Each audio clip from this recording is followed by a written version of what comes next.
Captain Jake Morrison stood on the bridge of his ship and read the message for the third time. He still could not believe what the Alien Council was asking. They wanted Earth to send a predator to their world.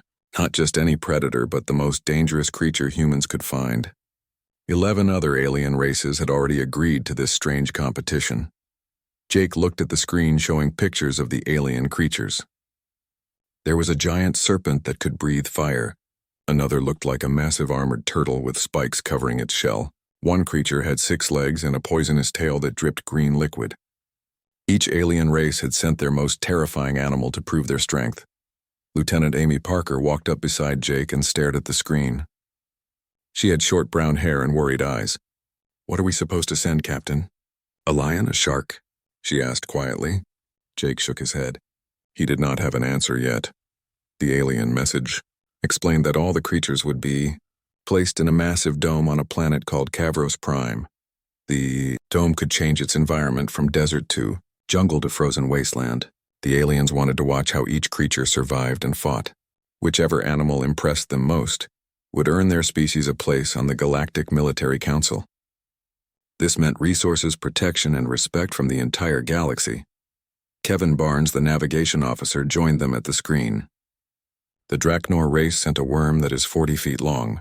The Colonian sent something called a crusher that can break through steel. How are we supposed to compete with that? His voice showed doubt that matched what everyone was feeling. Dr. Lisa Montgomery entered the bridge carrying a tablet computer. She was the ship's expert on alien and Earth biology. Her blonde hair was pulled back in a ponytail and she looked excited rather than worried. "I have been studying what the other races sent," she said. "They all made the same mistake." Jake turned to look at her. "What mistake?" Lisa pulled up a video on the main screen. It showed a large gorilla moving through a forest on Earth. The animal was massive with black fur and huge shoulders. His movements were careful and graceful despite his size. The gorilla stopped and looked directly at the camera. His dark eyes seemed intelligent and thoughtful. "This is Atlas," Lisa explained. "He is a silverback gorilla, the leader of his family group. He weighs about 400 pounds and can lift 10 times his own weight. But that is not why we should send him." Kevin looked confused. "A gorilla? Against creatures that breathe fire and have armor plating? That makes no sense." Lisa smiled and played another part of the video. Atlas was breaking up a fight between 2 younger gorillas.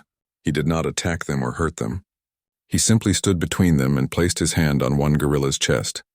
The fight stopped immediately. The younger gorillas backed away, respecting his authority. "Every other race sent a killer," Lisa said, "something that hunts and destroys. But humans survived and spread across Earth not because we were the strongest. We survived because we were the smartest. Atlas represents that perfectly." Amy leaned forward, watching as Atlas gently played with baby gorillas in the video. "He looks too gentle. The aliens want to see strength and violence." "They think they want to see that," Lisa corrected. "But what they really need to see is intelligence. Gorillas are incredibly smart. They can solve complex problems. They communicate with each other using dozens of different sounds and gestures. And when they do fight, they are absolutely terrifying. But they only fight when they have to." Jake watched Atlas in the video for a long moment. The gorilla was now eating fruit and watching over his family. There was something powerful about him that had nothing to do with fighting. "You want to show them that strength is not just about being able to kill," Jake said slowly. "Exactly," Lisa replied. "Every other creature in that dome will be running on pure instinct. Hunt, fight, defend territory. Atlas can think. He can adapt. He can make decisions that go beyond simple survival instinct." Kevin still looked doubtful. "What if he gets hurt? What if one of those fire-breathing monsters attacks him?" Lisa's expression became serious. "That is the risk. But gorillas in the wild defend against leopards and other predators. They know how to protect themselves. And Atlas is the smartest gorilla I have ever studied. If anyone can survive that arena, he can." Jake made his decision. "Contact Earth Command. Tell them we are requesting Atlas for the Council demonstration. Dr. Montgomery, you will go to Kavros Prime as his handler." 3 weeks later, Lisa stood in a quarantine facility on the alien planet. Atlas was in a large enclosure exploring his temporary home. The journey through space had been carefully planned. Atlas had stayed in a comfortable habitat during the trip, with plenty of food and familiar objects. Despite the strange situation, he remained calm. Ambassador Richard Cole arrived with a group of alien observers. Richard was an older man with gray hair and many years of experience dealing with alien races. He looked nervous as he approached Lisa. The aliens are taking bets that we will quit before the demonstration starts. They think we made a huge mistake bringing a gorilla. Good, Lisa said. Let them think that. One of the aliens, a creature with scales and multiple eyes, made a clicking sound. The translation collar around its neck spoke in English. This is your champion. It plays with objects like a child. Lisa watched as Atlas figured out how to open a puzzle box she had given him. The box required multiple steps to get the fruit inside. Atlas solved it in less than 2 minutes. Then he took the box apart to understand how it worked. He is learning, Lisa replied calmly. That is what makes him dangerous. The scaled alien seemed amused. Our champion has killed creatures twice its size. Your animal seems more interested in toys than fighting. Fear is useful, Lisa said. It means you are smart enough to recognize danger. Atlas understands danger. He just does not panic about it. The next day, Lisa was allowed to visit Atlas before the demonstration began. She entered his enclosure alone, carrying fresh fruit. Atlas recognized her immediately. They had formed a bond during the long space journey. He walked over to her on his knuckles, his powerful body moving with surprising gentleness. Tomorrow will be different, Lisa told him quietly. You will see strange places and strange creatures. I need you to stay calm and think carefully. Do what you do best. Observe, understand, and protect yourself. Atlas took a piece of fruit from her hand and ate it slowly. His dark eyes watched her face. Lisa knew he could not understand her exact words, but gorillas were good at reading emotions. He could sense her concern and worry. I am not asking you to fight, she continued. I am asking you to show them who you are. Show them what Earth animals can do. Atlas reached out and gently touched her shoulder. It was a gesture of trust and friendship. In that moment, Lisa felt the weight of what they were asking him to do. He had not chosen this mission. Humans had taken him from his home and brought him to an alien world. Now he would face creatures that evolution had designed to kill. But looking into those intelligent eyes, Lisa saw something that gave her hope. Atlas was not afraid. He was curious and confident. He was the leader of his family because he was strong, but also because he was wise. Okay, Lisa whispered. Let us show them what Earth is made of. The demonstration would begin tomorrow. 12 predators from 12 different worlds would be released into an arena together. Most people expected blood and violence, but Lisa hoped for something different. She hoped Atlas would show the galaxy that true strength came from the mind as much as from muscles. That the most dangerous predator was not always the one with the sharpest teeth, but the one smart enough to avoid unnecessary fights. Atlas finished his fruit and sat down calmly. He looked ready for whatever would come next. Lisa hoped the galaxy was ready for him too. The morning sun rose over Kavros Prime, casting light on the massive dome where the demonstration would take place. Lisa stood in the observation deck with Ambassador Cole and dozens of alien representatives. Everyone was talking excitedly about their champions and making predictions about which creature would prove most impressive. The viewing area gave them a clear look at the arena below. Right now it was configured to look like grassland, with scattered trees and a water source in the center. Around the edges of the arena were 12 containment cells, each holding a champion from a different world. Energy barriers kept them separated until the demonstration officially began. That is the Vrexian Fang, Ambassador Cole said, pointing to a cell where a 6-legged creature paced back and forth. It looked like a panther mixed with a scorpion, with shiny black armor and a tail that dripped poison. The Vrexians have been bragging about it constantly. They say it once killed every animal in an entire colony in less than an hour. Lisa walked along the viewing deck, studying each champion carefully. The Drachnor worm was coiled in its cell, at least 40 feet long, with scales that seemed to glow with heat. Every few minutes it breathed out and small flames appeared from its nose. Next to it sat the Colonian Crusher, which looked like a giant armadillo covered in thick bony plates. That is the Kethrol Death Striker, Cole continued, pointing at a creature that resembled a giant praying mantis with blades for arms. Apparently it can cut through starship metal. Each champion represented the deadliest creature from its home world. There was a creature with crystal claws, another that could become invisible, and something that looked like a dragon with metal wings. Compared to these monsters, Atlas looked almost peaceful. Lisa found Atlas at the far end of the containment area. He sat calmly eating a banana and watching the other creatures with interest. Several alien observers noticed him and started laughing. They clearly thought Earth had made a terrible mistake. A tall alien with multiple legs clicked its way over to Lisa. Its translation collar crackled as it spoke. "You send a plant eater? This is an insult to the demonstration. Gorillas eat mostly plants but also insects and small animals," Lisa replied. "And I would be careful about making assumptions." "That is how mistakes happen." The alien turned its large eyes toward her. "Your creature weighs maybe 1/5 what ours weighs. It has no claws, no armor, no poison. What is it supposed to do?" "You will see," Lisa said, trying to sound more confident than she felt. The High Counselor, an alien made of crystal that reflected light in rainbow colors, called for everyone's attention. Its voice came through speakers around the room. "We begin the demonstration of predators. Each champion will be released at the same time. They will have 1 full day to show dominance, hunt, and adapt to changing environments. We will not interfere unless a champion is about to die. The species whose predator shows the best qualities will join our military advisory council." Lisa noticed the counselor used the phrase best qualities instead of strongest or most violent. That gave her hope that maybe they were looking for something beyond pure killing power. "The environment will change every 4 hours," the counselor continued. "First grassland, then desert, then frozen land, then jungle, and finally underwater. Champions must adapt or fail. Let the demonstration begin." The energy barriers dropped. For a moment, nothing happened.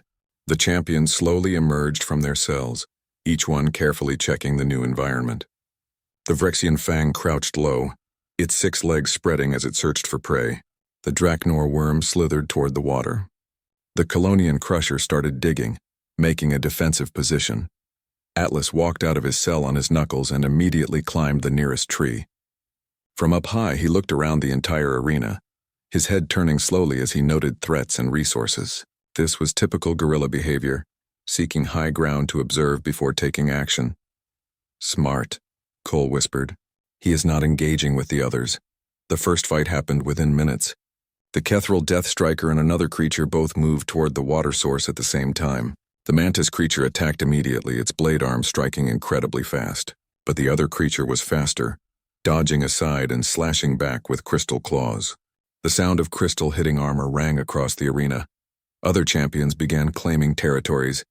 One creature demonstrated its ability to walk through solid rock by phasing through a boulder. Another took flight, its metal wings reflecting sunlight as it circled overhead, clearly controlling the airspace. Atlas stayed in his tree, watching everything carefully. Lisa noticed he paid special attention to the water source where several champions were now gathered. "He is thirsty," she said, "but he is waiting." "Waiting for what?" Cole asked. "For it to be safe." The Vrexian Fang made its move next. It had been hiding in the tall grass, invisible to most watchers, when it suddenly burst forward and attacked the largest creature in the arena. The fight was brutal and fast, ending when the large creature managed to slam the Fang against a rock.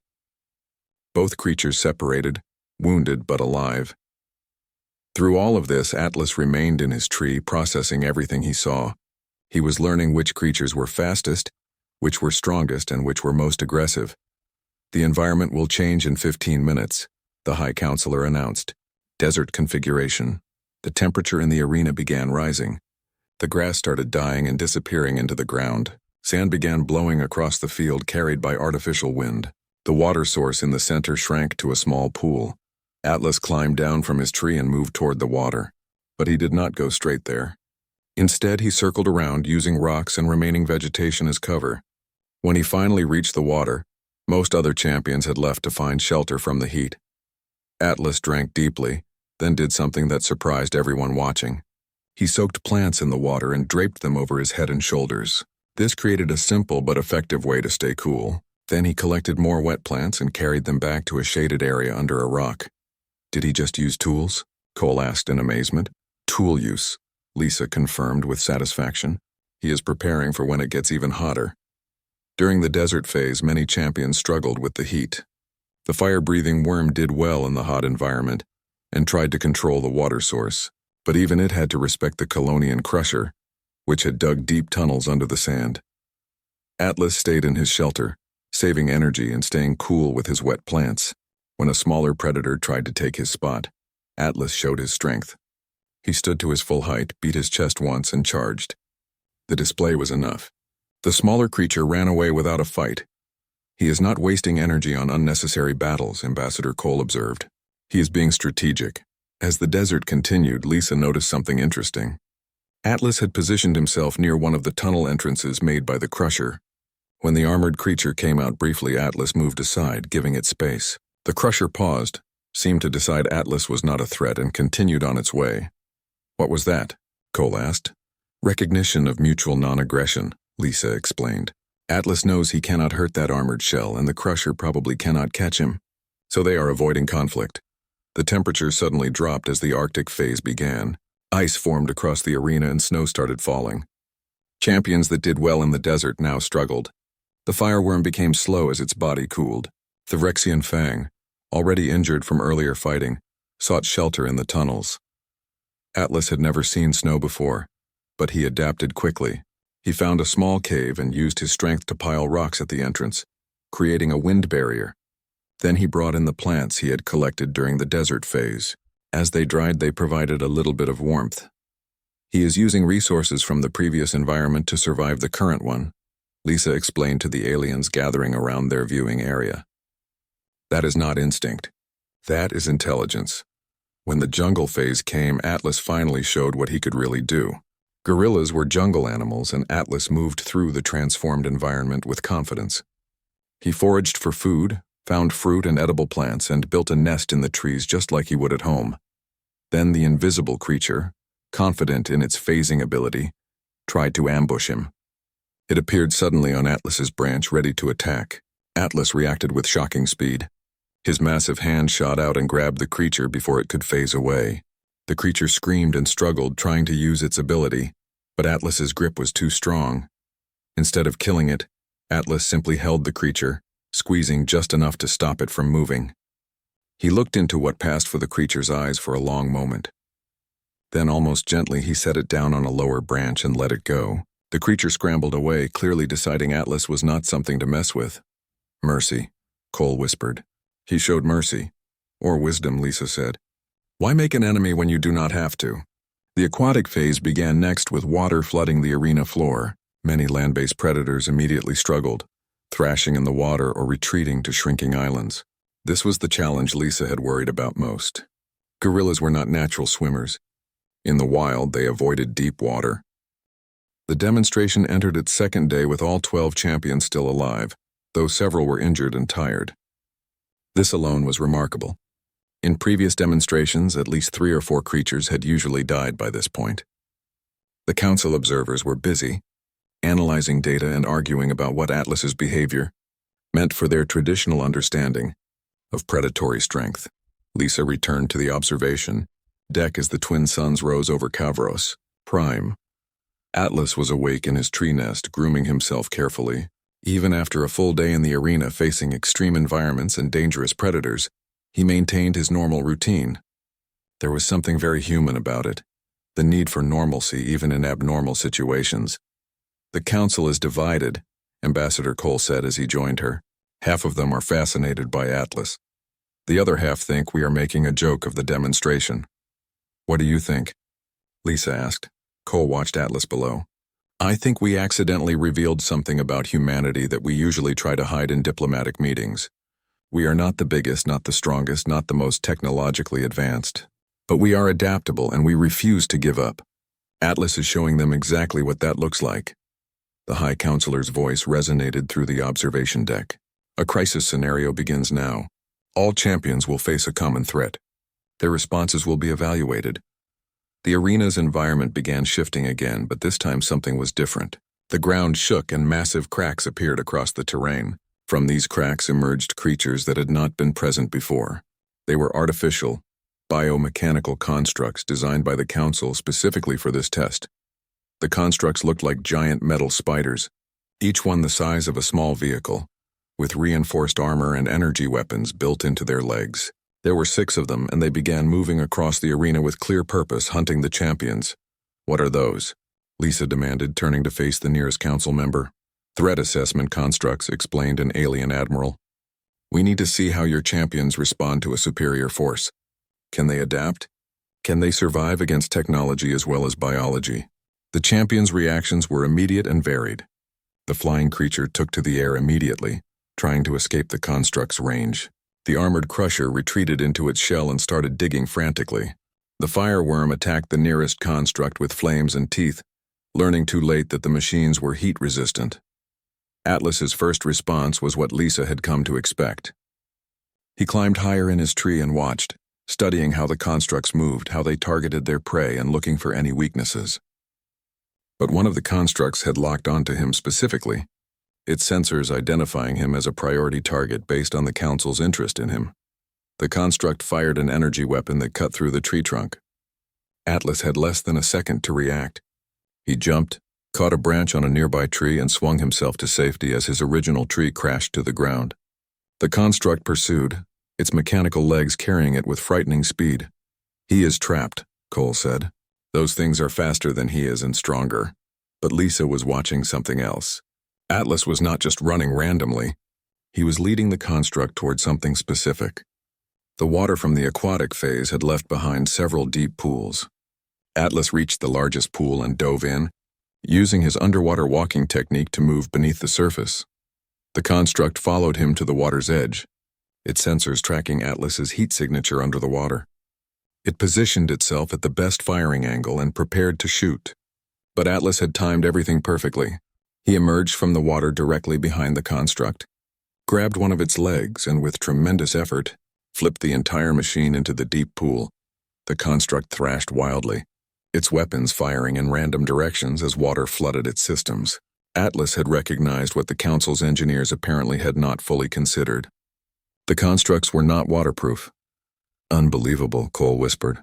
He weaponized the environment. But the victory did not last long. Two more constructs converged on Atlas's position, learning from their companion's mistake and staying away from the water. Atlas was forced to run, using the jungle terrain to slow the machines while he searched for another advantage. Across the arena, the other champions were doing poorly. The mantis creature had been cornered by a construct and was desperately trying to cut through its armor with its blades, with no effect. The Vrexian Fang was running, its speed keeping it ahead of pursuit but giving it no option except flight. Several smaller champions had already been captured by the constructs, which were using energy nets to contain them without killing them. Atlas reached a rocky cliff and climbed rapidly. The constructs could not follow the vertical surface. He gained a high position and paused, breathing heavily. From where he stood, he could see the entire arena and the chaos unfolding below. Lisa saw it happen in real time. Atlas's body language changed completely. He stopped running, stopped looking for escape routes. Instead, he began scanning the arena systematically, and Lisa realized with a start that he was assessing the situation like a general surveying a battlefield. "He is thinking," she said, "not just about his own survival. He is thinking about everyone."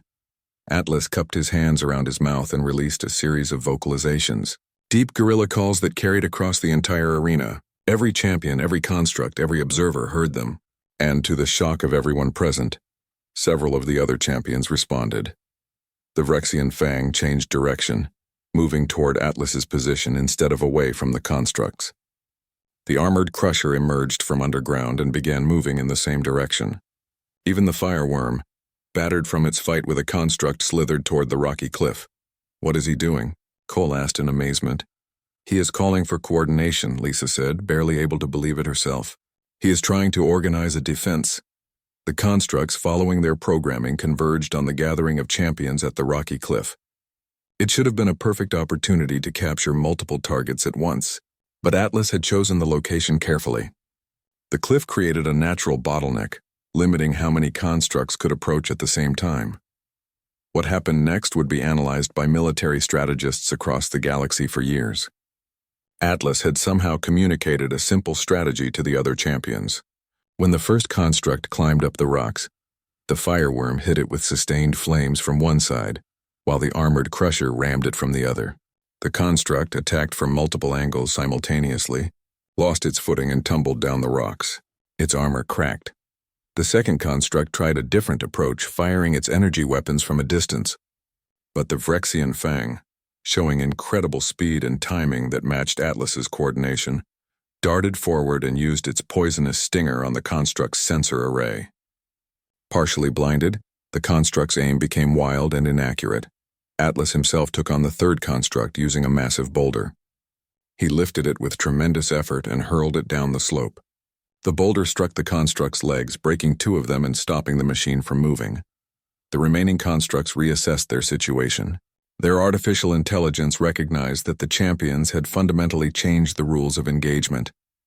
Instead of 12 isolated targets, they now faced an organized defense with coordinated tactics. In the observation deck, the council chamber had fallen completely silent. The High Counselor's crystal body pulsed rapidly, a sign of intense emotion among its species. "This is unprecedented," the counselor finally said. "The champions are cooperating. Different species, different evolutionary paths, different worlds, all working together under the humans' leadership." "Leadership," repeated the alien admiral, and the word seemed to carry new weight and meaning. "The human champion is not the strongest. He is not the fastest, but he is the one they follow." Lisa felt a mixture of pride and concern. "You need to end this now. The constructs will adapt, and if they do, the champions could be seriously hurt." "One more test," the counselor said. "I apologize, Dr. Montgomery, but we must know. What happens when the pressure increases?" The High Counselor issued new commands, and the three remaining constructs coordinated their approach perfectly. They attacked simultaneously from different angles, using their weapons in patterns designed to divide the defenders' attention. Atlas responded by repositioning the champions. He placed the armored crusher at the point where its shell was most effective. He positioned himself and the fireworm on the sides where their strength could be best utilized. The Vrexian Fang and several smaller champions he kept in reserve, ready to exploit any openings. The battle was intense and chaotic, but there was an underlying order to it that had not existed before. When one champion was pushed back, another moved to support. When a construct focused on a particular target, the other champions created distractions. It was not perfect coordination, not with the language and species barriers, but it was enough. The final construct fell when Atlas, the fireworm, and the armored crusher combined their efforts in a coordinated strike that overwhelmed even the machine's robust defenses. As the construct powered down, Atlas released another vocalization. The council chamber on Kavros Prime was designed to impress visitors from across the galaxy. Its high ceilings incorporated architectural elements from hundreds of different civilizations, creating a space that felt both alien and familiar. Lisa and Ambassador Cole stood in the human delegations area, surrounded by representatives from the 12 species whose champions had participated in the demonstration. The atmosphere was tense with anticipation. Everyone knew that what happened in this chamber would determine Earth's place in the galactic community for generations to come. Would they be seen as equals, worthy of respect and protection? Or would they be dismissed as an oddity, interesting but ultimately irrelevant? High Counselor Vexenara took the central platform, its crystalline form catching the light and splitting it into rainbow patterns across the walls. "We have completed our evaluation of the demonstration of predators," the counselor began. "What we witnessed challenges many assumptions we have held about strength, survival, and strategic value." An alien admiral from the Corthan species rose from its delegation. Its body was supported by multiple jointed legs that clicked against the floor as it moved. "I move to disqualify the human entry," the admiral announced. Their champion violated the spirit of the demonstration by creating alliances. This was meant to test individual predatory effectiveness, not social manipulation. Lisa felt her stomach tighten, but before she could respond, the Vrexian ambassador stood up. The Vrexian was one of the species that had originally mocked Earth's choice of Atlas. "I disagree with the Corthan position," the Vrexian said, surprising everyone. "Our champion survived because of the humans' intervention. If we are testing for qualities that make a species valuable in warfare and survival, should cooperation not be considered?" "Cooperation implies weakness," the Corthan admiral insisted, its translator collar crackling. "A predator that cannot succeed alone is not worthy of respect." Lisa had been quiet throughout the proceedings, but now she stepped forward. The movement drew the attention of hundreds of eyes, sensors, and alien perceptions. "May I address the council?" Vexenara's crystal body pulsed once. "The human representative may speak." Lisa moved to the speaker's platform, feeling the weight of the moment. Everything depended on what she said next. You asked us to send a champion that represented Earth's strength. We sent Atlas not because he is our most dangerous predator, but because he represents what makes humanity effective in ways that raw power cannot. She activated a holographic display that showed footage from the demonstration. Every species here sent a killer. Magnificent killers, evolved over millions of years to hunt, to destroy, to dominate. And they are impressive. But humans learned something important in our history. The strongest predator does not always win. The smartest one does. A Draknor commander, its reptilian features twisted in disagreement, spoke up. Your champion would have died in direct combat with most of our champions. That is not strength. You are correct, Lisa agreed, which seemed to surprise the Draknor. In a one-on-one fight to the death, Atlas would lose to many of your champions. But that is not the situation we live in. The galaxy is full of threats that cannot be defeated by individual combat. Pirates, resource shortages, technological challenges, and existential threats like the constructs you created for your test. She changed the display to show the coordinated defense against the constructs. What Atlas demonstrated was the ability to turn competitors into allies, to organize chaos into strategy, to create something greater than the sum of its parts. That is not weakness. That is tactical genius. Ambassador Cole joined her on the platform. He was older than Lisa, with decades of diplomatic experience, and his voice carried authority. The Corthan Admiral says cooperation implies weakness. I say it implies sophistication. Any species can fight, but it takes intelligence to know when not to fight, and wisdom to turn enemies into allies. Humans have a long history of warfare, Cole continued. We have fought each other for territory, resources, and ideology, but we have also learned to set aside those conflicts when facing a common threat. We have built alliances that span our world, bringing together former enemies to achieve shared goals. That is the strength we are offering the Council. Vexenara's light patterns shifted, and what Lisa had learned was their expression of deep thought. The human representatives make compelling points, but this was meant to be a demonstration of military effectiveness. How does compassion and alliance building translate to combat power? May I respond? A new voice spoke up. It was Dr. Nathan Price, Earth's military liaison who had been silent until now. He was a veteran of conflicts in humanity's outer colonies, respected even by alien strategists for his tactical innovations. Speak, Vexnara said. Price moved to join Lisa and Cole. Your constructs were designed to be superior to any individual champion.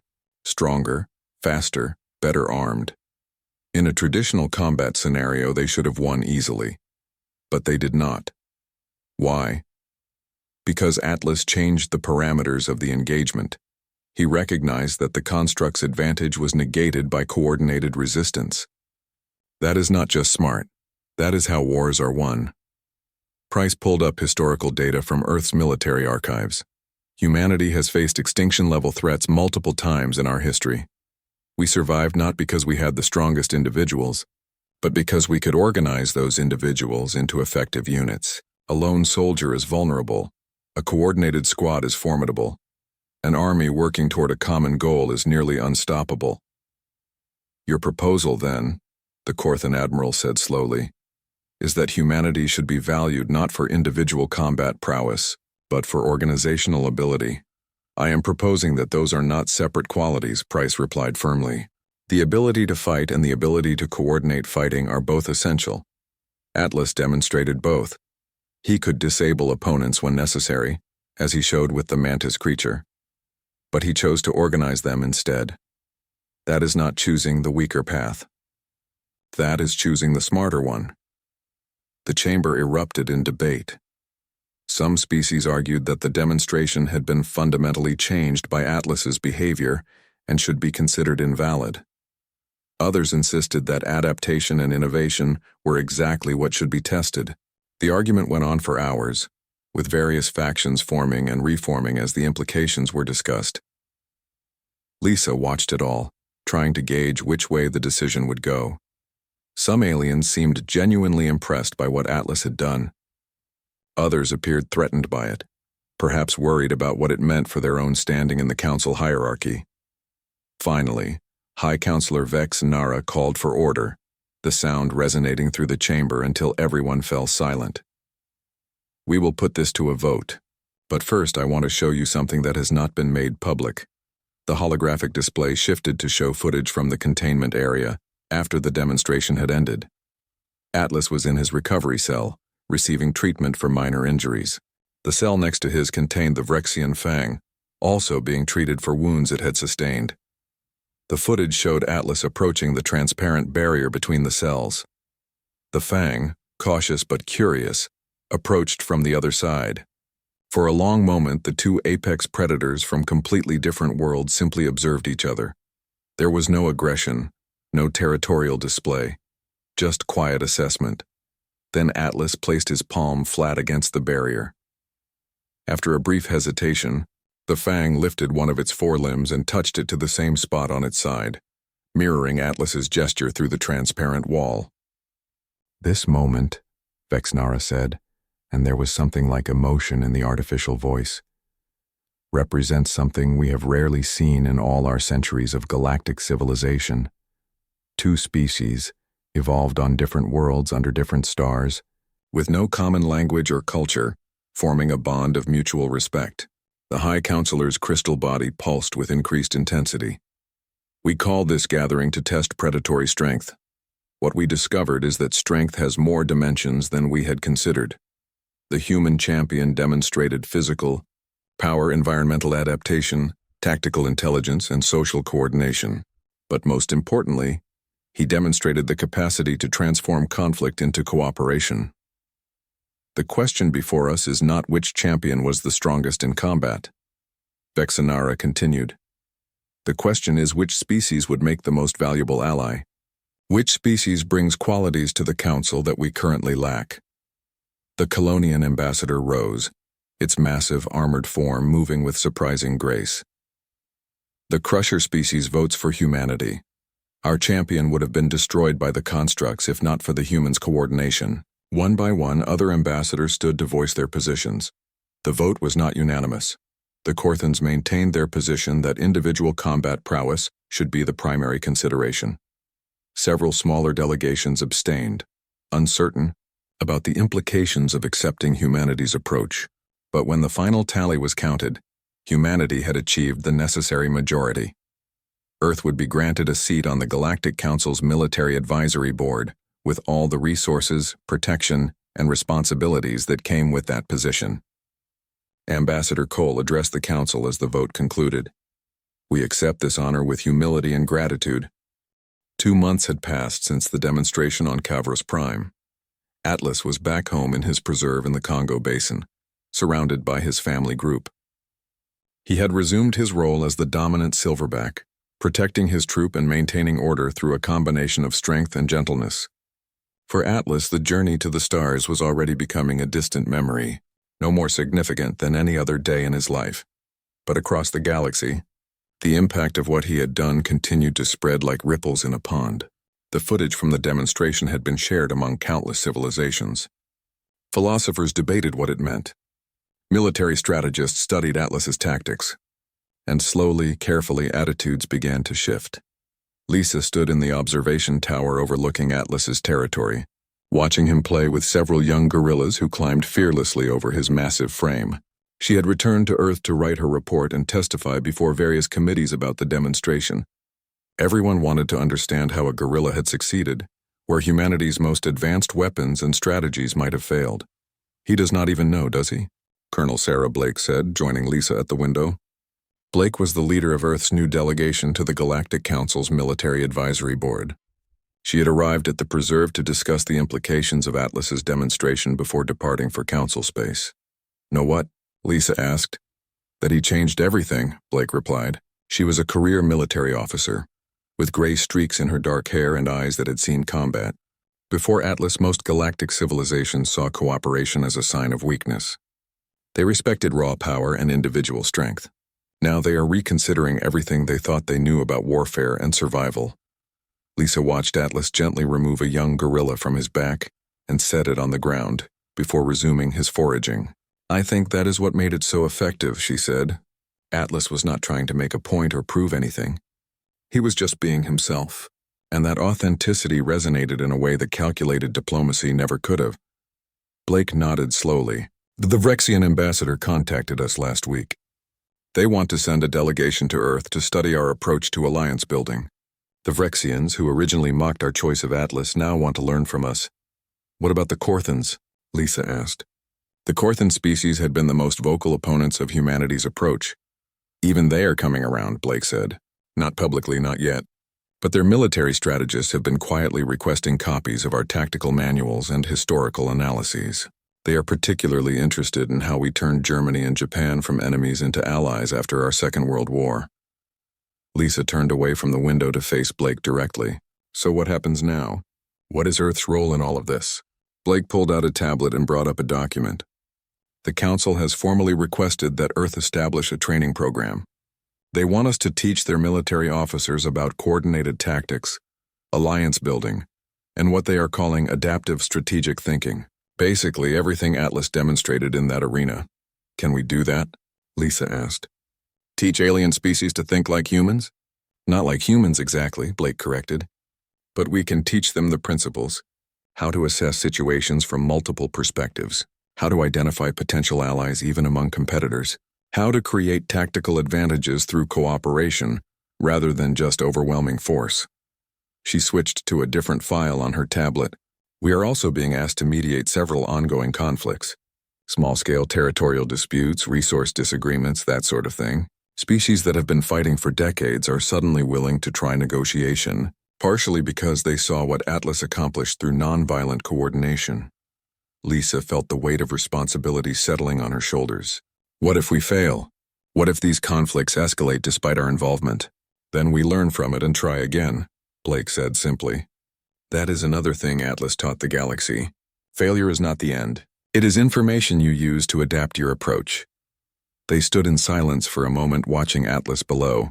He had settled down in a patch of sunlight, several young gorillas using him as a combination playground and security blanket. The scene was so peaceful, so ordinary, that it was hard to believe this same creature had coordinated a multi-species defense against advanced combat machines. "I have a question," Blake said. "When you chose Atlas for the demonstration, did you know he would do what he did? Did you predict he would organize the other champions?" Lisa considered the question carefully. "No," she finally admitted. "I knew he was intelligent and adaptable. I knew he had leadership qualities within his own species. But what he did in that arena, coordinating creatures he had never met from worlds he had never seen, using only body language and vocalizations, that exceeded anything I could have predicted. So we got lucky," Blake said. "Or maybe," Lisa countered, "we gave Atlas the space to show us what was possible. Every other species tried to control their champions, to direct their behavior and ensure specific outcomes. We just let Atlas be Atlas, and that made all the difference."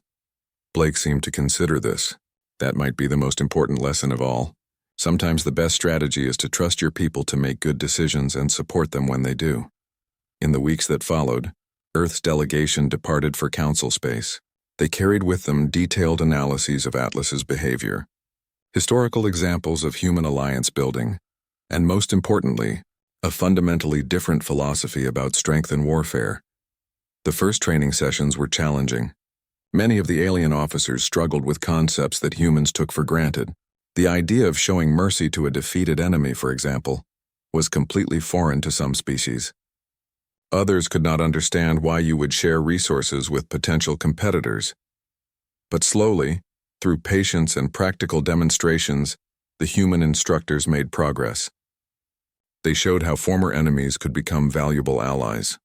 They demonstrated how coordinated efforts could overcome opponents that were individually superior. They taught that the goal of warfare should not be total destruction of the enemy, but rather achieving strategic objectives with minimum necessary force. Back on Earth, Lisa continued her work with Atlas, documenting his behavior and trying to understand the cognitive processes that had led to his decisions in the arena. She published papers on gorilla intelligence, social coordination, and adaptive problem solving. The scientific community was fascinated.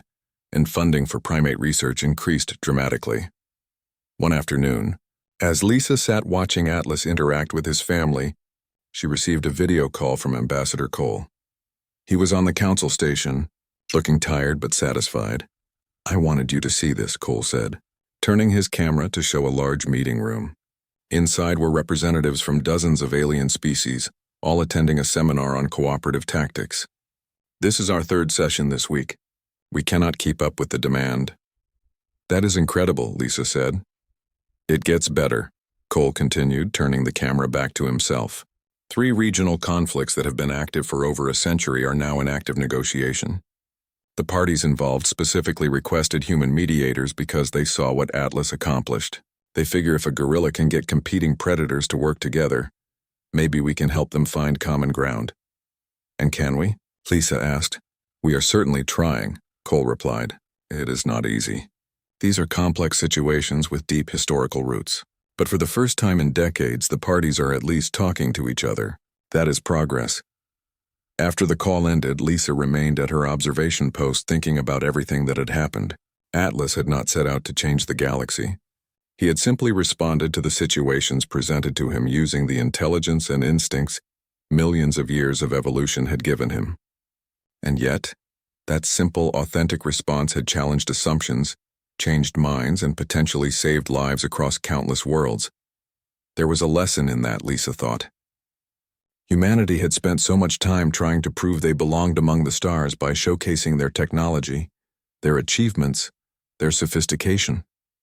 But in the end, what convinced the galaxy to accept humans as equals was not any of that. It was the demonstration of fundamental values, intelligence, adaptability, and the wisdom to choose cooperation over conflict when possible. 6 months after the demonstration, the Galactic Council held a formal ceremony to officially welcome Earth to the Military Advisory Board. Representatives from hundreds of civilizations attended, either in person or via holographic transmission. It was one of the largest gatherings in Council history. Ambassador Cole gave a speech that was broadcast across the galaxy.